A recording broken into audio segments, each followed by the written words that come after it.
எனக்கு எண்டே கிடையாது அப்படின்ற டைட்டில வச்சு ஒரு படம் வந்திருக்கு அப்படின்னு சொன்ன உடனே பேஸ்புக்ல அந்த வீடியோல டக்கீலா அடிக்கிற ஒரே ஒரு வீடியோவை மட்டும் பார்த்துட்டு படம் செம்மையா இருக்கு போலன்னு ஏமாந்து அந்த படத்தை ஃபுல்லா பார்த்ததுல நானும் ஒருத்தன். அந்த படத்தை பத்தி உங்களுக்கு சிம்பிளா சொல்லணும்னா, படத்துல மொத்தமே நடிச்சிருக்கிறதே 15 பேர் தான். ஒரு பெரிய பங்களா, ஒரு காரு, அது தவிர பாத்தீங்கன்னா ஒரு நாய்க்குட்டி, ஒரு கார் டிரைவர், ஒரு அரசியல்வாதி, அரசியல்வாதிகளோட அல்லக்கைகள் 2 பேரு. அதுக்கு அடுத்து பாத்தீங்கன்னா அந்த பங்களாவுக்கு ஓனரா இருக்க ஹவுஸ் ஓனர் மேடம் ஒருத்தவங்க.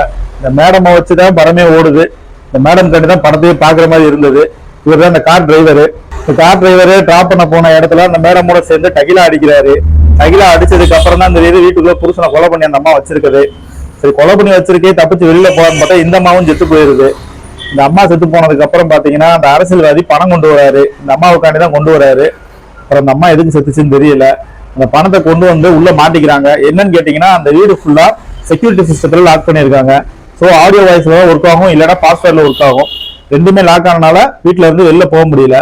இதை ஒட்டு கேட்டுட்டு இருக்க ஒரு திருடன் அந்த வீட்டுக்குள்ள வந்துடுறான் பாஸ்வேர்டை போட்டு. ஆனா அவனால திருப்பி வெளில போறதுக்காக ஒரு பிரச்சனை ஆயிருது.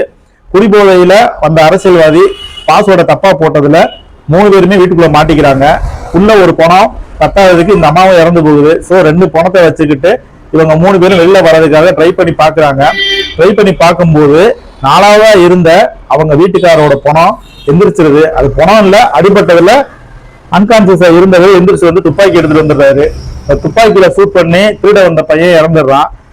இவரு துப்பாக்கியை போட்டுட்டு கத்தி எடுத்து குத்தி அந்த அரசியல்வாதி கடைசியில் துப்பாக்கி எடுத்துட்டு வந்தவரும் ரத்தம் ஃபுல்லா போய் மண்டையை போட்டுருவாரு.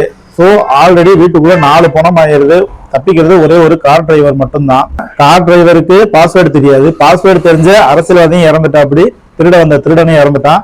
அந்த அம்மாவும் மண்டையை போட்டு வச்சு அந்த ஆளும் மண்டையை போட்டாரு. ஸோ வெளில வர முடியாது.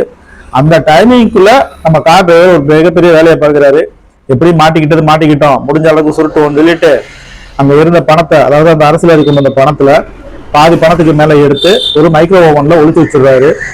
ஒழிச்சு வச்சதுக்கு அப்புறம் எப்படியாவது வெளில போகலான்னு ட்ரை பண்ணும்போது செக்யூரிட்டி சிஸ்டம் போலீஸ் ஸ்டேஷனுக்கும் கண்ட்ரோல் ரூமுக்கும் சர்வே கொடுத்துருது. அதுக்கப்புறம் வந்து கைது பண்ணிடுறாங்க. கைது பண்ணி ஹாஸ்பிட்டல் அட்மிட் பண்ணதுக்கு அப்புறம் காவல்துறை விசாரணையில எல்லாமே இயற்கையான மரணம், அவங்களுக்குள்ள சண்டை போட்டு செத்து போயிட்டாங்க அப்படின்றது தெரிஞ்ச உடனே கார் டிரைவரை வெளில விட்டுருவாங்க. கார் டிரைவர் கொஞ்ச நாள் கழிச்சு போய் வச்ச பணத்தை எடுத்துட்டு வராது. இதுதான் இந்த படத்தோட கதை. 1000 ஓட்டைகள் இருந்தாலும் படத்துல எந்த ஒரு கருத்தும் சொல்லப்படல, கதையும் சரியில்லை.